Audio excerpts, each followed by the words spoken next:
现在要介绍一个人，叫木村安兵卫。他在50多岁时认识了梅吉先生。梅吉曾经在长崎的荷兰人家里当过厨师，拥有烤面包的经验。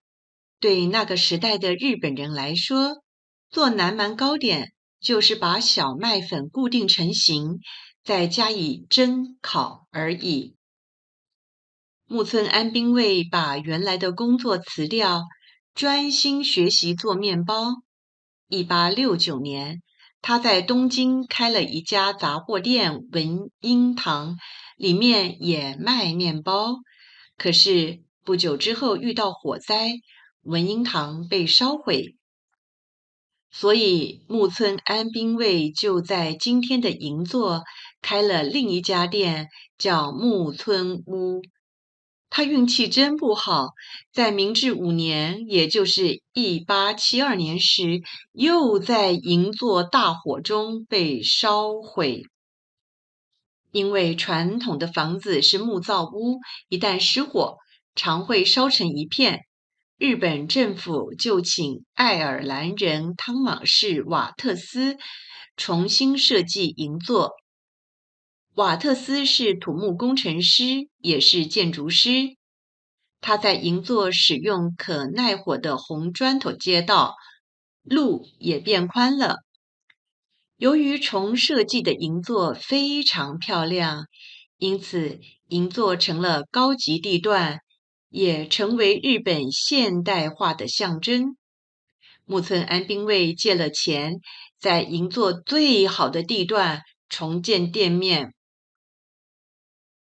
当时世界上的面包制作以啤酒酵母发酵为主，但是在日本很难找到这些酵母，因此只好用做馒头时的甜酒酵母来进行发酵。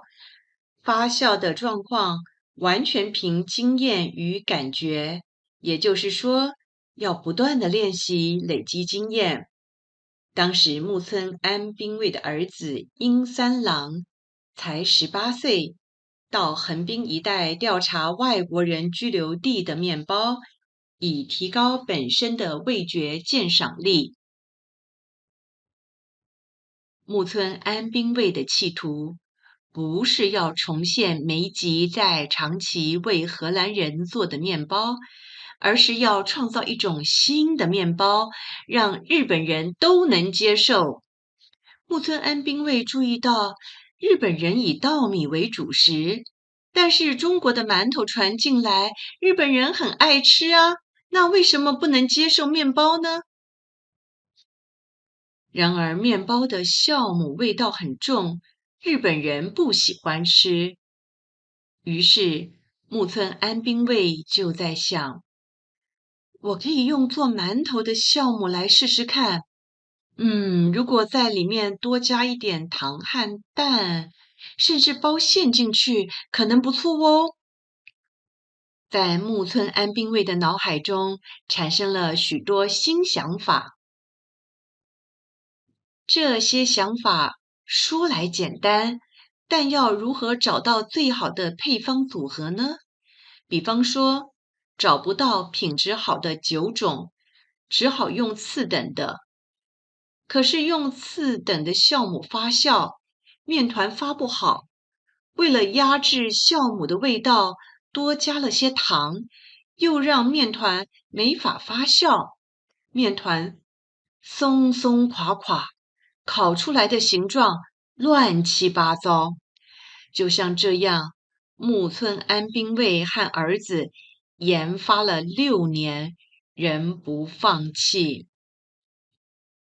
终于到了明治7年，也就是1874年时，安兵卫和樱三郎父子成功地做出了红豆面包。根据木村屋表示，当年选择了竹波山附近的井水，酒种则是在竹波山腰岩阴处清净的空气中耗费了长时间才采得，之后2到3天都要保持摄氏30度，使天然酵母得以生长繁殖。木村家还把高筋面粉和磨碎的马铃薯混合，产生适当的粘度，再加入去皮磨碎的苹果或磨碎的洋葱，成为酵母的饲料。发面团用的酵母就是这样培养出来的。但是酒种无法让面包发得很大，所以必须加长发酵时间，并增加35%的砂糖。经由2次发酵的生面团熟成后，再烤10分钟才能完成。哇哦，用了日本酒的酵母，有着日本人喜爱的酒香。酒种面包虽然发不了太大，却拥有独特的口感、风味与甜味。木村父子认为这种红豆面包真的好吃极了。以前虽受中国影响，吃了包馅的馒头，也就是包子，但中国的馒头是用蒸的，和烘烤出来的面包味道完全不同。日本的红豆面包的内馅就是中国式的东西，但加了有西欧风味的外皮，就变成了红豆面包。这种结合中国文化和西欧文化的产品，却由日本人开发出来，这真是美好的饮食文化交流与创新的案例。1874年，也就是明治7年的冬天，安兵卫开始贩售历经6年开发的红豆面包。可以想象吧，在最高档的店贩售有日本人可接受的味道的面包，这款产品销售的情况非常好，供不应求。这张图是描绘当时的盛况，大家仔细看，在右方有木村屋3个字。我把放大的图放在左侧，因为解析度不够，放大后有点模糊。天皇身旁有个侍从，名叫山冈铁周。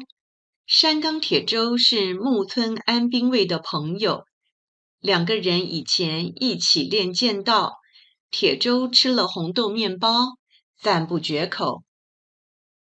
明治8年4月4日，天皇要赏花，铁周准备了1个红豆面包，并且在上面加了腌制的8重樱花瓣。樱花瓣是取自富士西湖周围的8重樱，为了确保1年之内味道不变，所以先用梅子醋腌，再用盐腌。据说天皇吃了之后，表示非常好吃。此后，红豆面包就成了供应宫廷的美食了。请大家看这张照片，就是木村家的官网上对这款红豆面包的介绍。红豆面包成为日本文明开化的象征。我曾经到日本东京，就为了这个故事去木村家。当天我到的时候是晚上7、8点钟，有点晚了，但店里的客人很多，看得出来很多人是观光客，他们手中都拿着旅游简介，特别来这里的。而且可以想象的是，大家不论买几种面包，几乎都会挑1个红豆面包。这就是我去那里拿的简介，日文版的内容多于英文版的。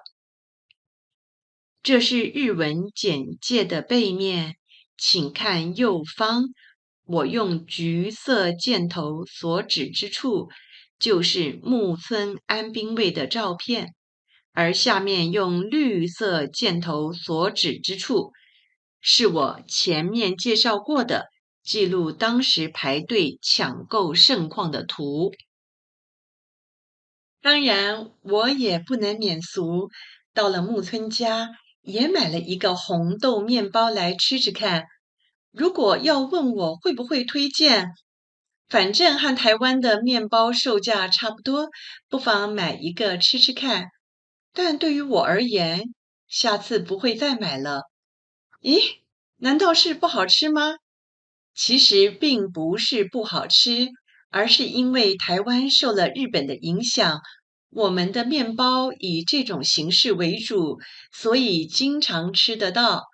台湾有些著名的烘焙店都可以做出很好吃的红豆面包，所以在日本我吃过一次就够了。除非在东京逛街，刚好经过木村家，不然不会再特别去那儿买面包了。仿效中国包子中包各种馅料，在日本的面包开始尝试将各种馅料包进去。明治33年，西元1900年，木村家又推出了果酱面包。这次是把英国夹心饼干中常用的杏桃果酱给包进去。明治37年，西元1904年，东京的中村屋制作出奶油面包，把卡士达酱包进去。这种想法是在模仿泡芙。这些面包都卖得很好。小麦在台湾，稻米和小麦的消费量几乎一样，然而小麦都是进口的。老师在此还是要提醒大家，多吃一点米饭。小麦是一种适合在地中海型气候生长的植物。什么是地中海型气候呢？气候特征是夏季炎热干燥，冬季温和多雨。全世界地中海型气候分布主要是绿色的区块，不意外，在欧洲南方和非洲北方的地中海一带，就是这种类型的气候。有的学者推断，地中海型气候出现在200万年前，而小麦这类的植物就是为了适应这种气候而演化出来的。